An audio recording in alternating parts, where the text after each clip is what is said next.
পা ভেঙে হাসপাতালে অর্কপ্রভ, শুটিংয়ে ফেরা নিয়ে কি বললেন চিকিৎসক?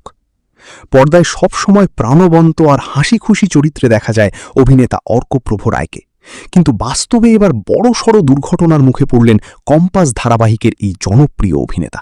বর্তমানে হাসপাতালে ভর্তি রয়েছেন তিনি, আর সেই খবর সামনে আসতেই উদ্বিগ্ন তার অনুরাগীরা।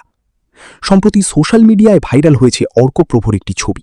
সেখানে দেখা যাচ্ছে হাসপাতালের বেডে শুয়ে রয়েছেন অভিনেতা। তার পায়ে ভারী প্লাস্টার, সঙ্গে লোহার স্ট্যান্ডে ঝুলছে আহত পা। ছবিটি দেখেই স্পষ্ট চোটটা বেশ গুরুতর। অভিনেতার বান্ধবী শ্রীতমা দে জানিয়েছেন, বাড়িতে হঠাৎ পা পিছলে পড়ে যান অর্কপ্রভ। সেই সময় ডান পায়ের গোড়ালিতে মারাত্মক আঘাত লাগে। হাসপাতালে নিয়ে যাওয়ার পর জানা যায় পায়ের হাড় ভেঙে গিয়েছে। পরে চিকিৎসকদের পরামর্শ অনুযায়ী তার পায়ে প্লেট বসানো হয়েছে।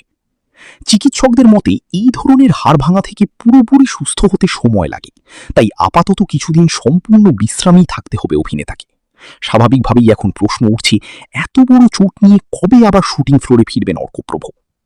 তবে হাসপাতালের বেডেও অভিনেতার মুখে ছিল হাসি, আর সেই লড়াইয়ের মনোভাবই ভরসা দিচ্ছে অনুরাগীদের। সবাই আশা করছেন চিকিৎসা আর বিশ্রামের পর খুব দ্রুতই আবার ক্যামেরার সামনে ফিরবেন অর্কপ্রভ রায়।